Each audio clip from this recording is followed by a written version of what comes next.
Om Namo Bhagavate Vasudevaya. Om Namo Bhagavate Vasudevaya. Om Namo Bhagavate Vasudevaya. Varang Deva Mokshang Namokshavadhingva Nachanyam Verneham Vareshadapiha Idang Te Vapurnata Gopala Balam Sadame Manasya Virastam Kimanyai. This is the fourth verse of the Damodarastakam, in which the devotee is praying for a boon. When we approach a superior person, we expect them to show their mercy. We offer something to Krishna. Patram pushpam phalam toyam, Krishna says in Bhagavad Gita, if you offer me with love a fruit, flower, leaf or water, I will accept. So why doesn't Krishna say, if you offer me gold and jewels and so many things, I will accept it? To Krishna, gold and jewels and flowers, it doesn't make any difference. In Bhagavad Gita, twice Krishna mentions Samaloshtasma Kanchanaha. The self-realized person, he sees gold, stone and pebbles as the same. So Krishna is the supreme self-realized person. Furthermore, everything comes from Krishna and he is the owner of everything. So what can we offer to Krishna? Everything already belongs to Krishna. So whether we offer him flowers and fruit or gold and jewels, it doesn't make any difference to Krishna. It all belongs to him anyway. But Krishna, he specifies, Yome bhaktya prayachati. Who offers me with love, I accept that, with bhakti.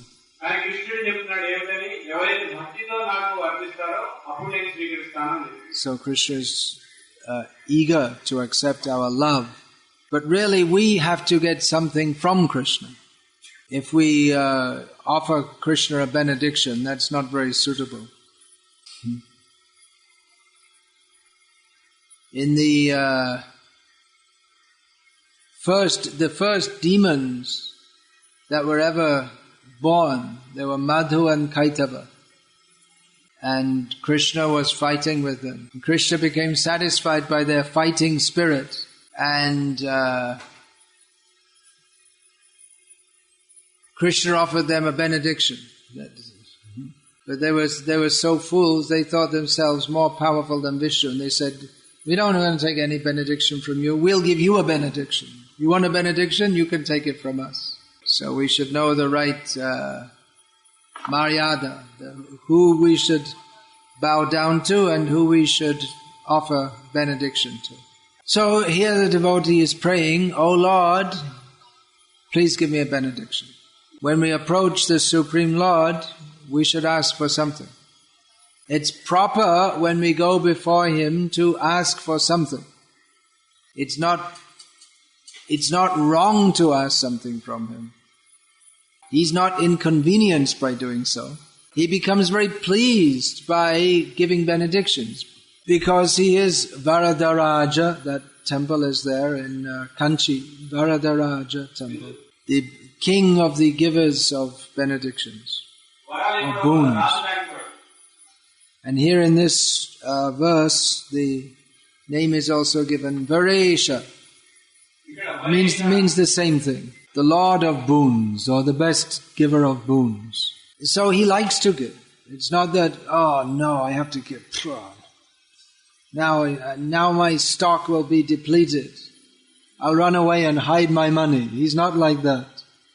People who are wealthy and who are not miserly, they take pleasure in philanthropy. Sometimes the Jains, who are often very rich people, like diamond merchants or something like that, they become renounced. And at that time they'll go in the street in a vahanam, in a chariot, and throw diamonds here and there. So people like to be known as philanthropic. Generally we see when someone becomes rich, when they become rich, they get money, They get prestige, they get a big house, and facility for sense gratification. But then they want to become a philanthropist and get a good reputation also as being a good person who benefits the society. So Krishna is the greatest philanthropist. He's always willing to give people what they come to beg from him. Actually, he's not very happy to give material benedictions. Therefore, he has the demigods. They particularly give material benedictions. Kangshanta karmanang siddhim yajanta iha devataha kshipram hi manushe loke siddhing bhavati karamaja. People desire material benedictions and therefore they approach demigods. Particularly in this verse it said they want their activities to become fulfilled. Therefore in this world people worship demigods.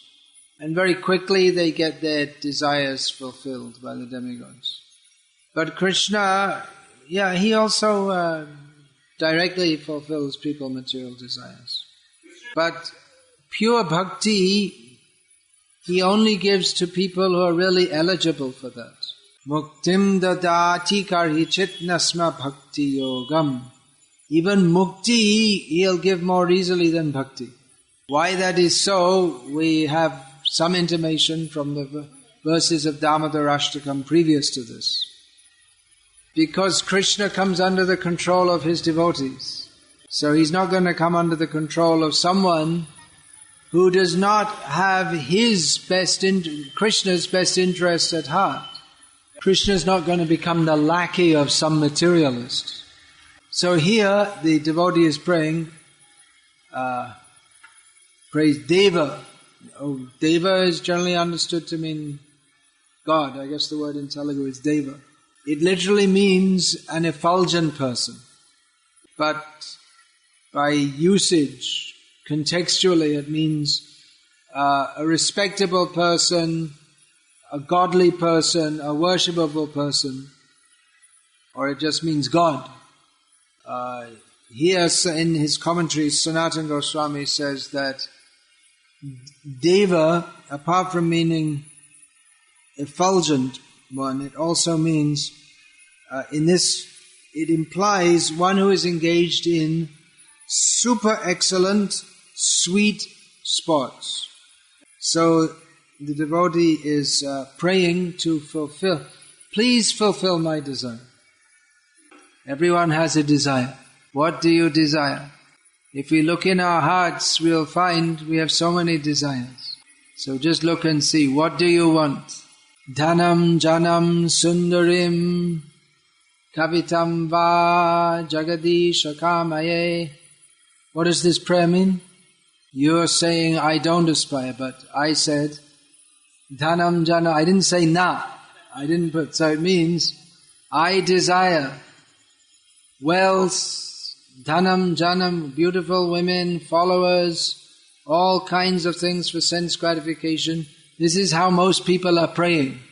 Dhanam, janam, sundarim, kavitam va, jagadisha kamaye. And kavitam, that means all kinds of everything else. Intellectual, it means this anyabhilash, all kinds of other things. Karma, jnana, all what can be had by these. So Krishna can give whatever you like. Nowadays in India they have these stores like Big Bazaar. So you can get anything you like. You can walk in the store and say, I want 2 elephants and 1 camel. Well, maybe they don't sell elephants and camels, but for day-to-day things you can get whatever you like. So Krishna's like that. Actually the word for a shop that sells everything is an emporium. Emporium. Yeah, it means all in one-stop shop. Sells all kinds of things. So you can get anything you like from Krishna. And people come to him with many desires. Actually it's pretty stereotyped. At Tirupati, if you ask people what they've come for, it's passing exams, then solving financial problems. Pretty stereotyped. Not many people are very imaginative. For visas to America, they don't go to Tirupati. They go more to Chennai, to the Visa Ganesh. There's the temple of Visa Ganesh. If you pray to him, he gives you a visa. But I guess Visa Ganesh is not so popular these days. American visas, not so popular like they were even 3 years ago. Now it's just gone down. Anyway, Balaji is there. Okay, pass your exam. Okay, yeah, all right. You can have a pay rise. Balaji is getting bored with all these people coming. So if someone goes to Balaji and prays, Nadhanam Naja, Balaji becomes ecstatic. Oh, devotee at last. Of course, you don't get time in front of Balaji to say, you can say one syllable, that's all. Nadhanam, you don't just say na, and then you're already out. So, you can go and pray to Radha Govinda in Tirupati, and you can pray all your prayers as much as you like, without being thrown out. Or anywhere, sitting here, we can pray to Krishna also. That's what we're doing, isn't it? So what's the prayer? Varam Deva. Yes, I want something. So what do you want? Well, what are the things you could want? Visa, you have like a shopping list. Visa, cure my backache. Then my enemy in the office, make sure that they get thrown out of the job. Like this. So devotee here starts off at a much higher level. He says, Moksham, Varam Deva Moksham. Oh, that's a very high desire. That's more than what most people ask for. But then he says, Moksham, I don't want that. What does that mean? You want to remain in the material world? I don't want moksha. Actually, if we speak of moksha, that means that we've understood that this material world is miserable. Because if we're thinking this material world is nice, we won't think of getting released from it. You don't even think, when you're enjoying something, you don't think, will someone please relieve me from this? Relief is from suffering. You don't think, having I was so happy and enjoying myself and I wish someone would stop this all for me. The two thoughts just don't go together. So even to appreciate the concept of moksha, one has to have appreciation that material life is simply suffering. So devotees, they're not interested in moksha. Now he prays also, mokshavadhim. I don't want even moksha avadhi. Avadhi means the ultimate limit of moksha. Or avadhi means the ultimate limit, and moksha avadhi means the ultimate limit of moksha. Avadhi, you say in Telugu also? It's a common word? Not very common, but understood. Okay.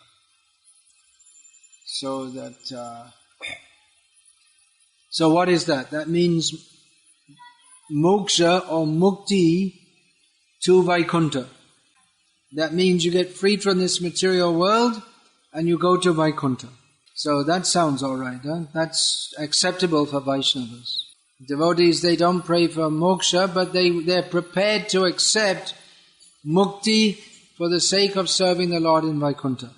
There's that verse from Srimad Bhagavatam. What is that? You don't have your computer here, huh? Samipya sarshti savalokya sarup yadvam apyuta diyamanam nagrananti vinamat sevanam jana. I got it, luckily. More or less. That the different kinds of mukti, Kapila Dev says, they are Salokyam, living on the same planet as the Lord. Sarupyam, which means having a form similar to the Lord. Samipyam, living in the vicinity of the Lord. Sarshti, attaining similar opulence to the Lord. And Kaivalyam, merging into the effulgence of the body of the Lord.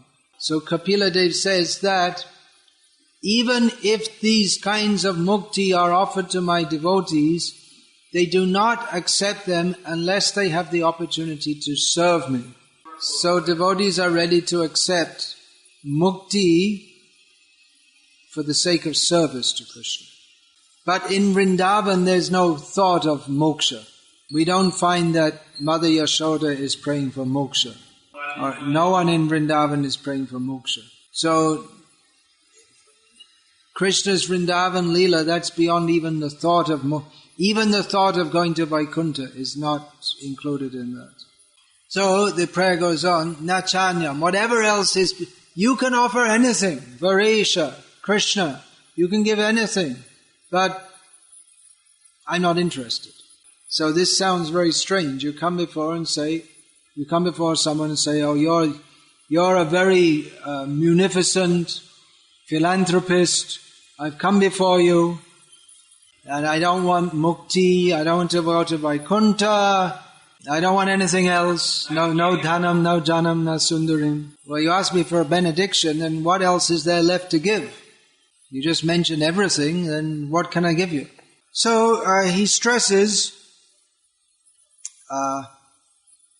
that I simply want to see within my mind, may this vision always be present in my mind of your enchanting pastimes as Bala Gopal, boy baby Krishna. I have no use for anything else.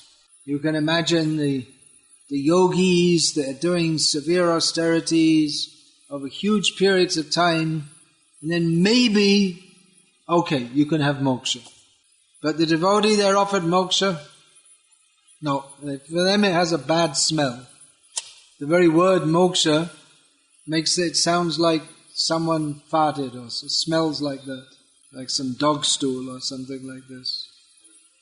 Kukur, you say in Telugu, kukur, the dog. Kutta, kuka. So this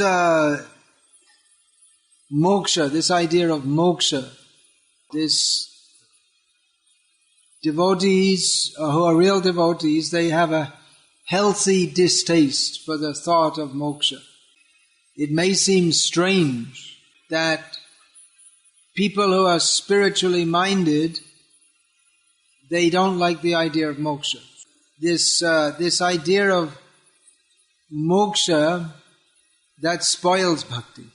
We find at the beginning of Bhagavatam, Dharma Prochita Kaitava Atra. Here in the Bhagavatam, the cheating religion is totally rejected. So, what is that Kaitava Dharma, cheating religion? That is Dharma Artha Kama Moksha, the religiosity, economic development, sense gratification and liberation. Now this is amazing because all the rest of the Vedic literature is concerned with Dharma, Artha, Kama and Moksha. But in the Bhagavatam it's rejected because these desires for these are obstructions to bhakti. This is described in Sri Chaitanya Charitamrita. And there it is stated, Taramodhe Mokha Vancha Kaitava Pradhan Jaha Hoite Krishna Bhakti Hoi Antardhan. It's stated that among the 4 so-called Purusharthas, which are all cheating religion, the worst is the desire for moksha.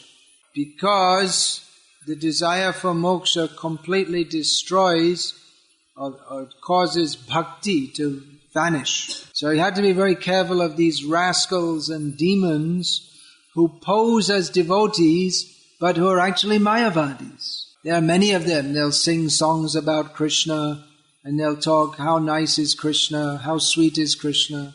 But their actual philosophy is that they don't believe in any person Krishna and they themselves want to become God.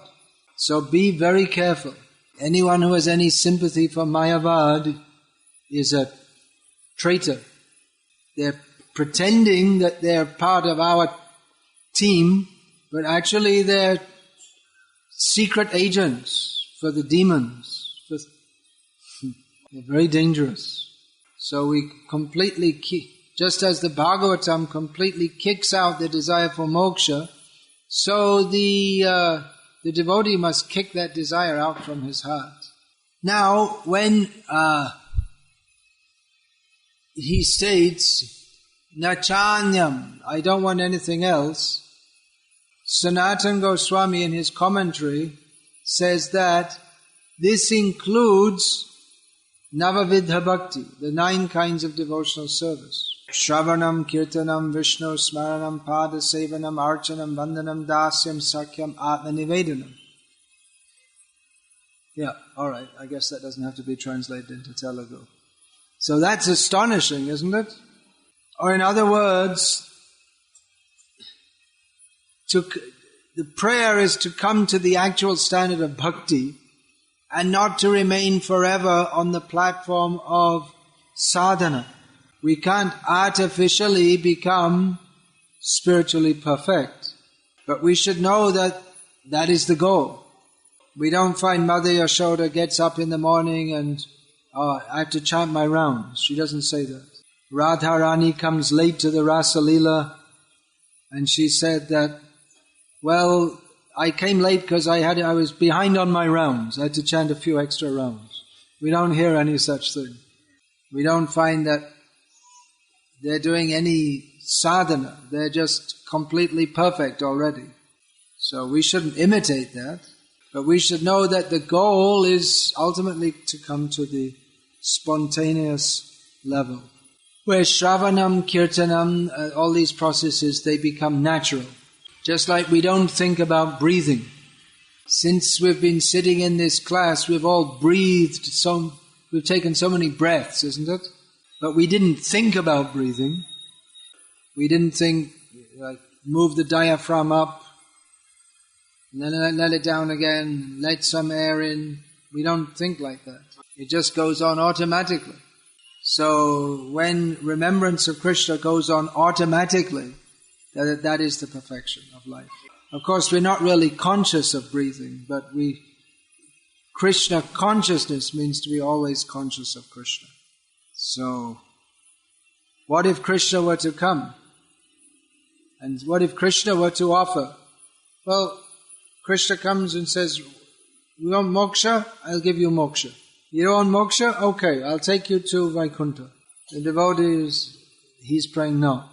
Even if you personally tell me that I'll give you these things, I only want that your childhood pastimes should ever be manifested in my heart. This is the prayer here. That although some people may consider moksha or material boons or going to Vaikuntha the goal of life, for myself, the devotee prays, now that I've had some inclination toward your Vrindavan Leela, I cannot be satisfied with anything else. Whatever else you offer, even going to Vaikuntha, I cannot be satisfied.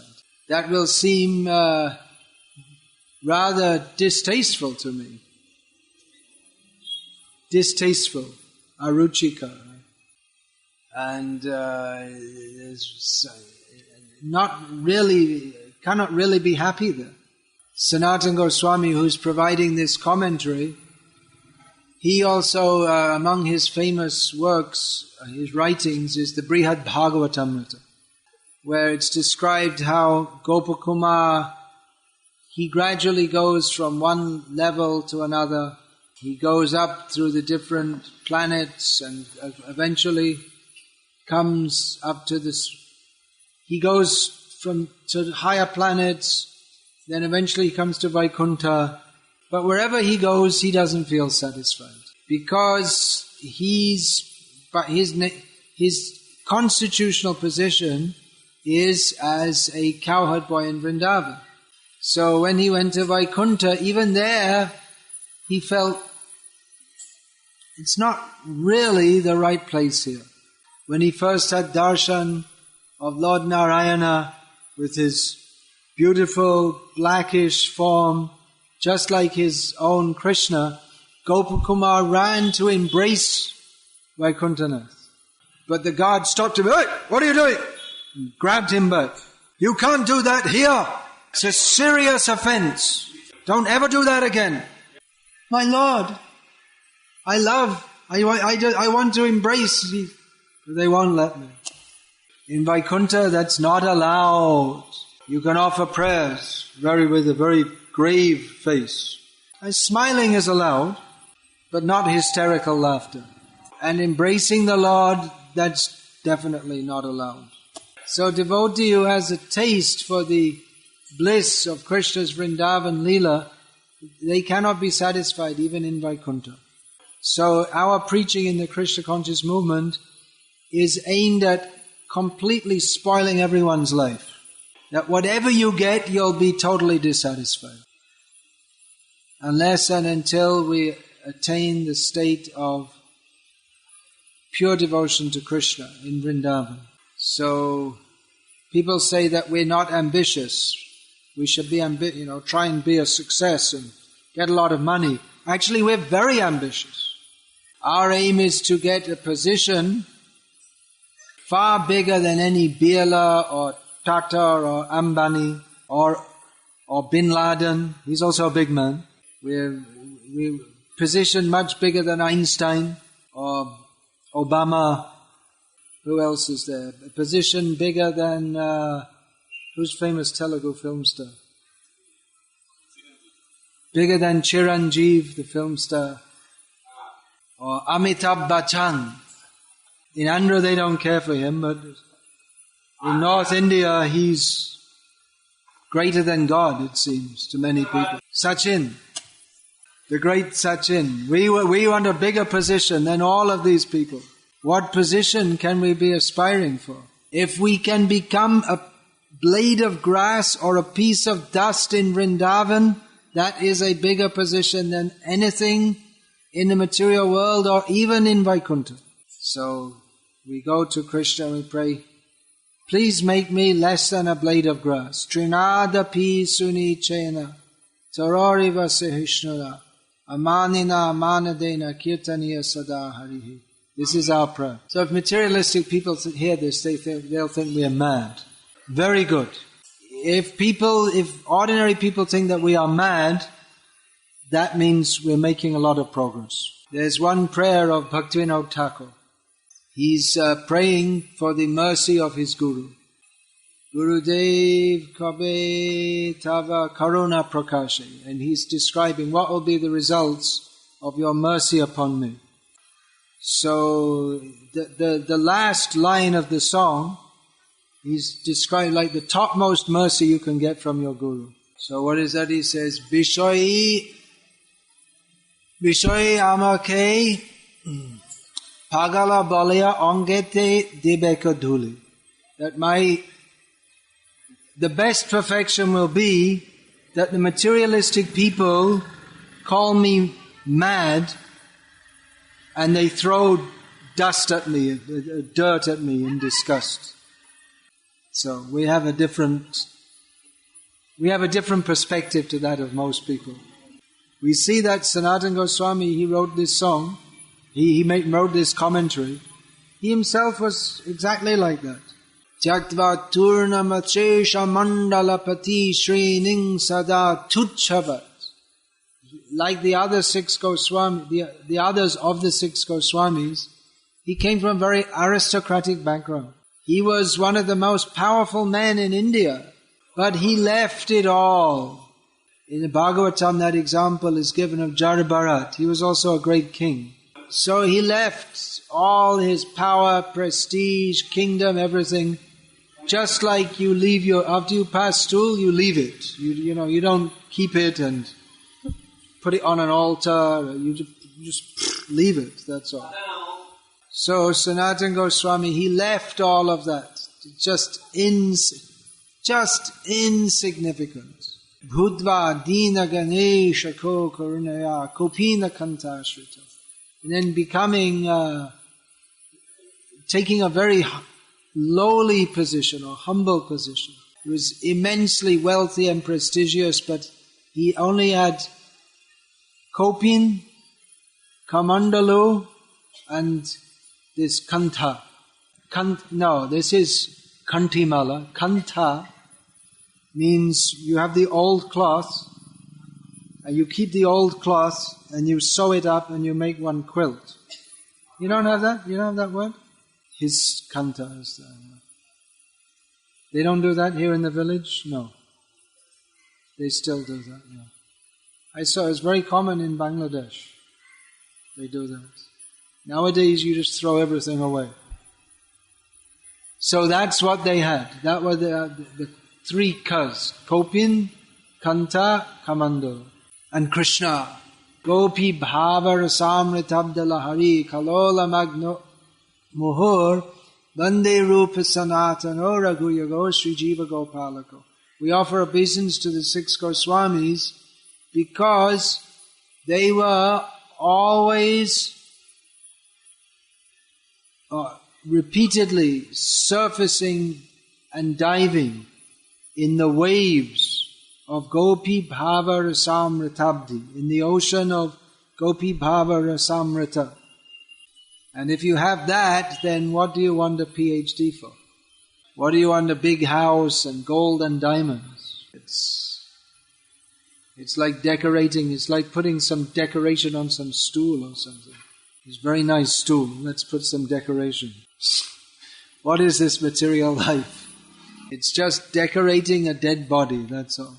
Bhagavad Bhakti hinasya jati shastra japastavaha apranasyaiva dehasya mandanam lokaranjanam.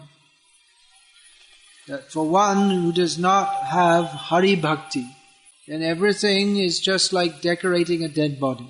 You're like a zombie, well-decorated zombie.